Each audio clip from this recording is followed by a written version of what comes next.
We often hear the phrase, fake it till you make it. And this week on Carlie's Couch, we discuss if you should. That's right. Happy Monday or whatever day it is, as Carlie says. Sorry, I took your line. That's fine. Hey, y'all. Hey, y'all. Happy Monday or whatever day it is. How you doing, Lex? Exactly. So how you doing? Oh, we should do it. Nah, because you probably gonna roast me. Yeah, for sure. We absolutely we talked gotta about do a role reversal. Nah, because people gonna be mad after that. we gonna do that at the top of the year, like the last episode of the podcast. Yeah, because she gonna be over here like straight face, like the little emoji. Happy. I don't know. Hey, y'all. Hey, y'all. So. Did y'all know that we celebrated 5 years of the podcast this year? Did you know? I didn't know. Yeah. This year? It's September, I think 18th or 19th was the first episode 5 years ago in 2018. Oh, shoot. 2018 is 5 years ago? Yes. It's 2023. I didn't realize I lived in LA that long. Yeah. Okay. So shout out to us. But we've been talking about merch and doing things. And if you've been watching the episodes, you've seen us with our cute little mugs. Yeah. I'm sipping out of Carlie. You can too if you go to carliescouch.bigcartel.com. Or you can sip out of both of us. Take us home with you. Yeah, we made characters for mugs for Carlie, one for me, and one with both of us on there. So get all three. If you use the code on the couch, you can get all three for a discount. Much cheaper than just getting each one separately. So check that out. Get a mug. Post it on Instagram so we can see. Tag us. And thank you, because y'all know it's not cheap doing anything. But this isn't too bad. But, you know, it can help us with some Adobe, some editing, all kind of things. So thanks in advance. Some revamping the logo, all the stuff, that updating our pictures. Because if you've looked at our website lately, we looking about 5 years ago. Yeah. So, yeah. So we appreciate y'all. Limited edition. We won't have these forever. So grab them while you can. carliescouch.bigcartel.com. Yes. And now to get into this week's question from the couch, we asked our listeners to name one of your favorite moments this year. And we got some pretty cool answers. I think it's so interesting because a lot of people said that their favorite moments were to celebrate somebody else. And I think that's actually kind of fair. You know, sometimes to see other people win and to be there and present or to know their story is really cool. So that's pretty awesome. So to that, one of the first ones was watching my cousin perform in a Broadway musical, which is awesome. And then I went to go see Usher a couple weeks ago with a friend whose cousin danced in Usher's show. And she just the whole time was beaming, like, because she was so excited to see her little cousin grow up and, you know, pursue her dreams and do so on such a large stage. Yeah, that's pretty cool. And is that your favorite moment, though? No, that was her favorite moment. Because actually, now that you said that, I'm like, that is one of the top ones. Going to Usher show is pretty cool. It was fun. We had another one that said leg pressing over 600 pounds for the first time. That's great. Another, moving from Georgia to Chicago. That's a huge accomplishment just to be able to make any move. So, yeah, kudos to you. This economy, yeah, shout out to you. Another one is getting initiative to help the homeless finally get off the ground. So, shout out to you. That's so huge to put action to your words and dreams and thoughts and actually start to make a tangible effort for the community. And then becoming a VP, and I'm assuming of a company, but shout out to you. Yeah, getting a promotion, I believe. Courtside for Aces Liberty game, so enjoying events like that. I know, that was fire. Another one, seeing sisters graduate from high school and middle school. Congratulations to them. Presenting at a convention, that's huge. Shout out to you. Growing your brand, yourself, and speaking in front of all those people. And the other one is swimming in the ocean in, is it Anguilla? How do you say that? Anguilla? Anguilla? Anguilla? Okay. Okay, we might need to look that up. Yeah, but that's why I was like, dang. Because it's Auntie and Anguilla. Okay, never mind. I'm not going to keep embarrassing myself. Shout out to you. The next one, visiting Ghana, which I hear so many good things about that. Would love to do that one day. And then birth/meeting my son. I had a couple friends give birth this year, and so that was their favorite moment. Shout out to them for making it out alive, because these birth mortality rates are wilding in these streets. Yes, look into the omnibus bill and support that. Please. And then another one, one of my clients from Thrive took morning walks every single day, even when she was in other countries and traveling, even if it was a short walk. But she said that was by far her favorite time of the day, and it felt so good because she made a commitment to herself and stuck to it. Yeah, anything that's like a commitment you've stuck to is also, it just feels good on another level. What would you say is one of your favorite moments this year? Ooh, I'm a keep in that vein, but like keeping my commitment to myself to take care of myself. I feel like it's been a tough year because I lost my mom last year. It's coming up on a full year, and I feel like for the most part I was pretty consistent in taking care of myself. So shout out to me. That's good. I wish I had kept up with what I used to do of like at least writing down or collecting like the moments that felt good, because I hate that at the end of the year now it's like, what happened this year? And then I know this is something just very recent from like September, maybe September, October. But I would say to the studio time and that weekend that we got to spend with Tatiana Lee, who's releasing her new album, Christmas album right now, was really, really fun. It was so cool to be in like a totally different environment and a space, and all the people who were participating and musicians and recording. It was just really cool to be a part of the process. So that was so, so fun. And I'm sure there was some other, like going to Tahiti. Yeah, there's so many things actually. That was really fun too. But I think maybe I need to take a day towards the end of the year and like look back through the year and look at my calendar so I could be like, oh, dang, I did a lot of cool things. As I say, yeah, because I feel like most of the ones I was thinking about outside of self-care were actually like seemingly quote unquote little moments, but with people that I love, like cooking something new with them or exploring a place and stuff. And those are so special. Didn't you go to Singapore this year? I did go to Singapore. Singapore was fire. Spent time with my dad. But that's the thing is, so like I err on the side of excitable. It is a favorite moment, but there's a million of them. That's what I'm saying. I'm very excitable, so I have a lot of favorite moments, and so it's hard for me to pick one. Y'all know I'm not good at that. That's fair. That's fair. All righty. Well, think about it. Reflect on the good times you've had this year. There's always something good that you can reach for, that you enjoyed or that you appreciated. And be grateful for that. Thank y'all for sharing. Appreciate y'all answering questions from the couch as always. But to hop into today's episode topic, should we fake it till we make it? Should we, Lexi? Well, not a long answer, but before I just give like an answer to that, I think that faking it till you make it is such an interesting concept, because really I think the question is maybe less of should you fake it till you make it and more of like, well, what are we faking? Because there's quite a few things, and I kind of think it's different depending on things. So like, for example, what about like emotions or like well-being?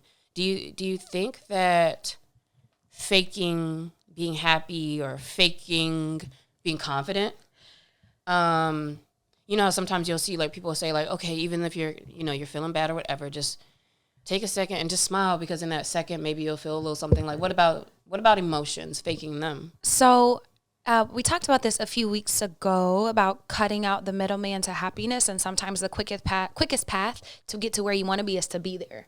And so meaning finding what you can feel happy about in the moment, not like lying to yourself like toxic positivity, but if you can like reach for that next highest thought or next highest feeling, I do think that is the only way sometimes that we can break these cycles and actually feel those emotions. But I don't it's not a blanketed like yes response for me, because I feel like it could be harmful to say like, if I'm feeling depressed, let me just act happy, because I don't think that that's a bandage that you can put on that. But outside of like depression and other things where you might need medication, you might need some deeper healing work, I do think that if you want to feel confident, you should do the things that make you feel confident. If that's power poses, if that's getting dressed every day, like even if you don't feel confident. So I do think confidence is one of those things that you should kind of practice feeling, even if you might not believe it fully yet. Because in a way, there's some things that when you fake them, you're doing it still, you know what I mean, in that moment. So I think confidence is very much one of those. Yeah, and thinking about like Sasha Fierce or having an alter ego, or is sometimes like getting out of your own way. Yes. And maybe it's just sounds kind of to say faking it, but sometimes it's kind of just like getting out of your own way to be like, oh my God, I'm so nervous about this, I'm so whatever. But then you're just like, I got it, I'm incredible, I'm good. And then even just doing that, you're at least presenting it, what you feel maybe in your deepest parts of your soul that is not there, but you're presenting that, and that is what's coming across. Also, I agree with you that to a level, right, especially with like the, at least try to smile and feel better or whatever. It is a Band-Aid when we're talking about like happiness, joy, whatever, to fake it. And also, what about certain circumstances? Because this is one thing I was thinking about yesterday, is that in certain circumstances, like let's say in the workplace, where it's like,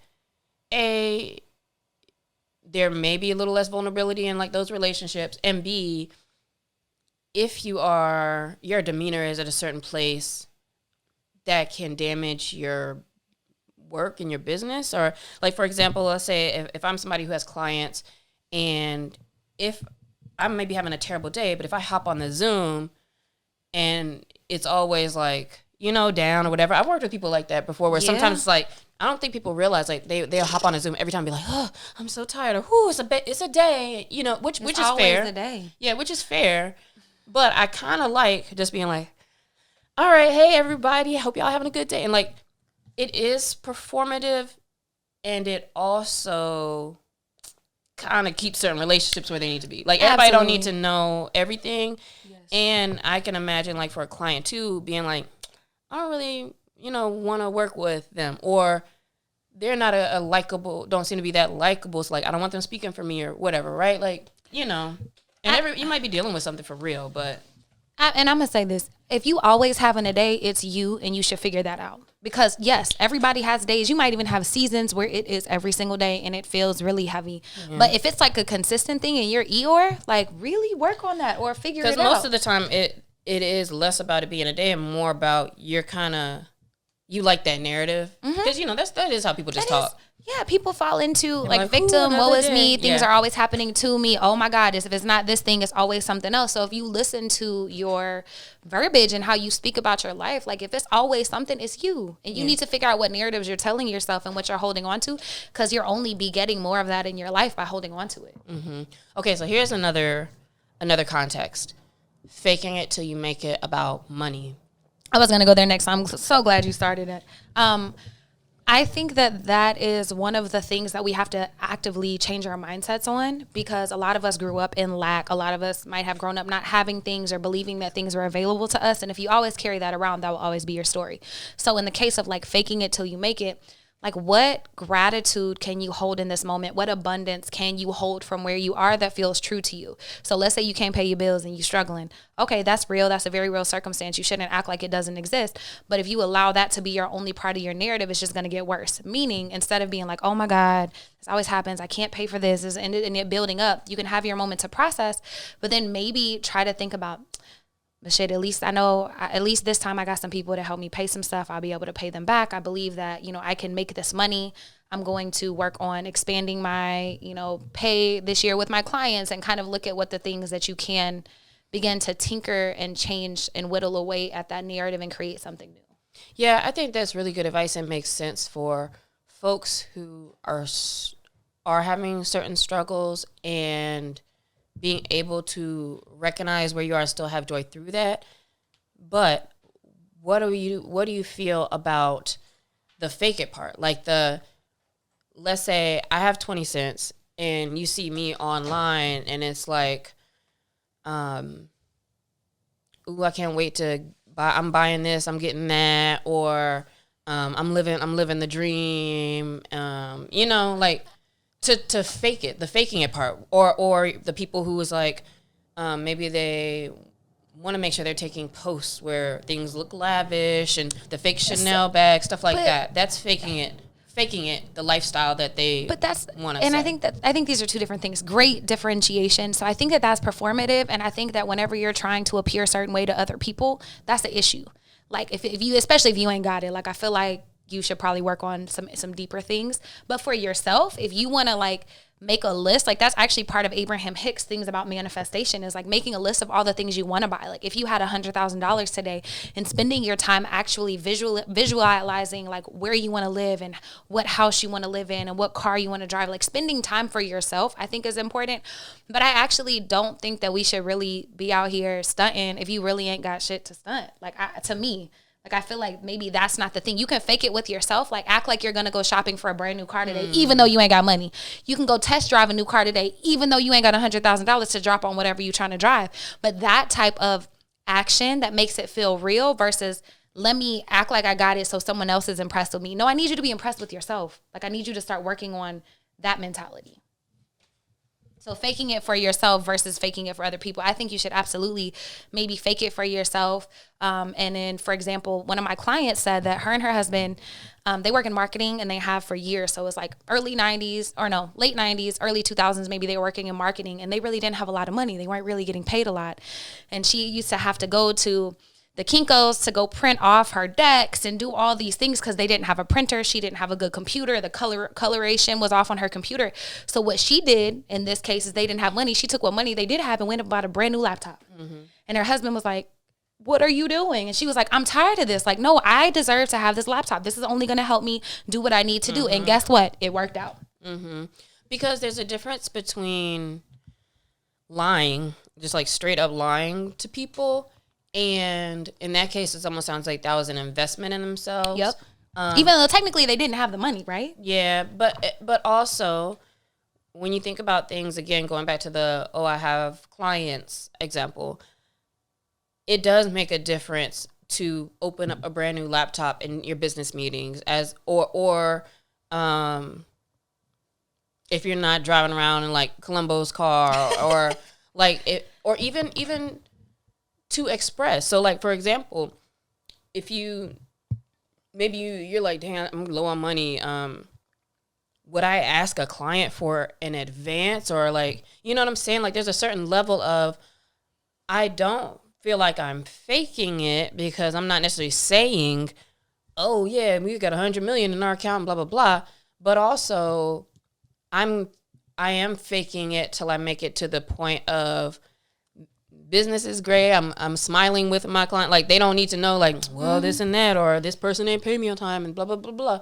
Because then it's like, okay, so are you good at business or not? Which to your point is like, well, then also you do need to be retrospective. And this is what I have to do all the time. Think about like, all right, what do I need to be doing different, better to not be in a situation that I don't feel comfortable sharing with other people. Right. Yeah. But they can look at you differently in that way too. And, or it's like, oh, you're not really doing stuff right or things aren't really going great for you, so I'm good or I'll take my business elsewhere. So there is a level of faking it, I think, that you can get through as far as, you know, everybody doesn't need to know your business. But I'm also not going to take a picture in front of a building and be like, my new office, you know what I mean? Or expansion in 2024. and you allude to like stuff. Or like the picture in front of the PJ where you might not be like, this is my PJ, but it's like, man, business is so good. You know what I mean? Like you're making that allusion to stuff that's not real. And it also kind of stunts you from like actually progressing and getting what you need to get. Because I found too, sometimes, which is weird, like if you show certain things, like sometimes people don't believe you need help or they don't think you need more clients or you can ask for help and it's like, haha, no, you got it. And it's like, no, if I'm asking you about something, I'm really asking you about something. But on the flip side of all this, I do think that presenting well brings more. There's a reason why people, I'll say influencers, like content creators is maybe a better word, that are in fields like finance and other things. They make a lot of content because that does attract more. Like me being at working and showing maybe some behind the scenes of at work and stuff like that, people see like, oh, okay, she's working, whatever. They don't need to know what the line items are, but like, you know what I mean? Like that attracts more too, as opposed to being like, whew, man, struggling to figure this out. And so I don't know if that's necessarily faking it, but there is importance in presentation. I agree with that. And I think that we're coming to maybe the line, like where it's good to fake it till you make it or present a certain way versus like maybe whenever you need to be real with yourself and maybe others, or mainly yourself, fuck everybody else, but mainly yourself, and not do that. So I'll do one on this side. So whenever I was training, my clients never knew. Like whenever I first graduated B school and I was rolling from client, bro, I would be on E to go train them, and then they would pay me, and then I would go to the gas station. But guess what? They never knew. Right. And guess who looked nice when I was there? Yeah. Me, because that is a big thing. I can't be looking like a dust bucket, you know what I'm saying, whenever I'm trying to present a certain way, because there is a lot of aesthetics involved in holistic wellness. As much as I fight it and hate it, it's true. And so that is important to keep up a certain aesthetic.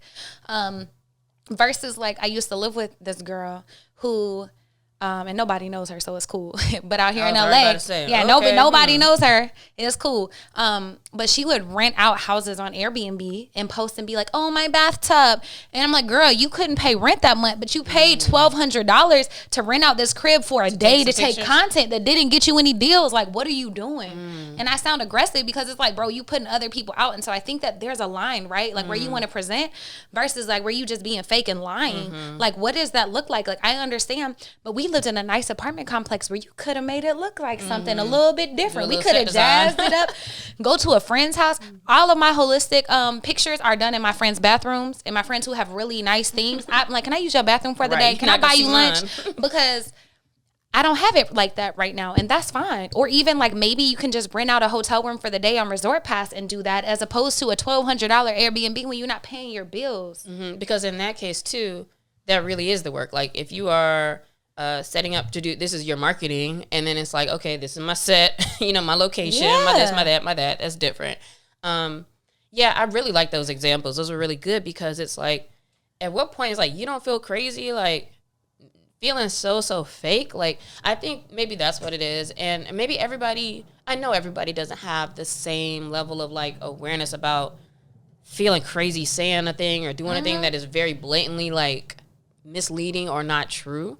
And so I guess I can't even say like listen to your gut, but like I would feel crazy like fronting at a certain level is insane. Yeah, I was about to say, I think that in order to manifest and create new narratives and like live the lives that we want to, right? Like they were envisioning, like a healthy level of delusion is necessary, because like I grew up real poor. You know what I'm saying? Like I really shouldn't be here statistically and all these things, but my vision has kind of gotten me here. But I do think that you shouldn't do that. Like, one, if you're like straight up lying to yourself and not doing the work and not trying to get better, or using the lie as a cover instead of trying to grow as a person.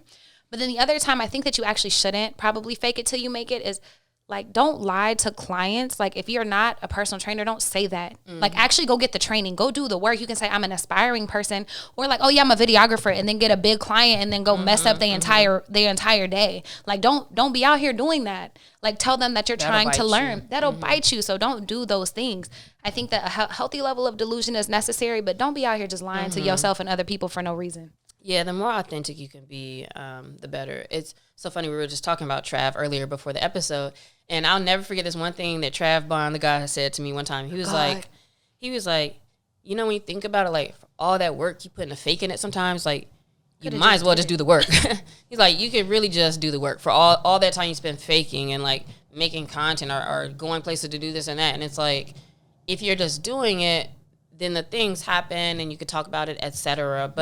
But to your point, there is also a amount of a delusion. It's so funny. I was thinking about tweeting that the other day. I was like, I don't know if this is quite right, but I was having that same thought that, to be happy, you do have to have a bit of delusion, because the world is so crazy, and you could look at anything and everything, and it's just like sadness and despair, and just things are just so unfortunate. And so you have to kind of like have a level of, I'm here, I'm good right now, whatever, right? But it's really a personal relationship thing. I think if you've ever felt like somebody has said to you, like, all right now, like, why are you lying? Or if you feel like you're trying too hard, like even if I'm about to post something, sometimes I'll be like, is this trying to, like I'm trying to, or no, when you be like outside, you're trying to take some selfies, and it's like, I literally just like 30 pics, and it's like, let me just stop. I'm doing too much. Stop. Yes. This isn't just like a moment, whatever. Like I'm trying too hard, and I'll be like, what am I trying to do right now? I need some attention. Let me just talk to somebody. Like, you got to catch how you're feeling and like your motives behind how you talk about things and why. Because I'm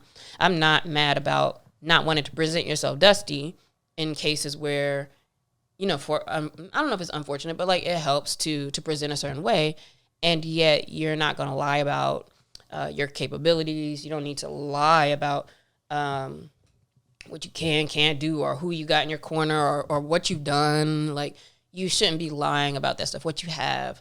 That's just lying. That's super fake. I think that's a great exercise too. So anytime you find yourself like overdoing things, or maybe trying too hard, or maybe like about to tell a little lie or get a little delusional, ask yourself, like, what am I looking for in this moment? Is it attention? Is there a healthy way that I can give that to myself, or get that from someone who actually cares about me? Because these internet streets do not care about you. The next thing is, if I am being delusional or envisioning something or working towards something, in my head. Like, am I actually doing the work in real life, or am I just trying to appear that way? Yeah. And so kind of checking in with yourself there. I think that so many issues in our lives can be solved if we just check in with ourselves. Yeah. Because it's a thin line between like how you want to appear and also how we say sometimes like with certain change, you do have to like step into being that person. But in that case, you are doing the things, right? So it is get a little gray in some areas, but think about that this week. Carlie made some good points on things to reflect on for yourself. Think about where you may be faking it. Is it a good fake it till you make it? Is it an unnecessary fake it till you make it? Do you need to stop faking and just take a moment and do some work? Think about that this week. And get some mugs, and we will see y'all next week. Cheers. Bye, y'all. Bye.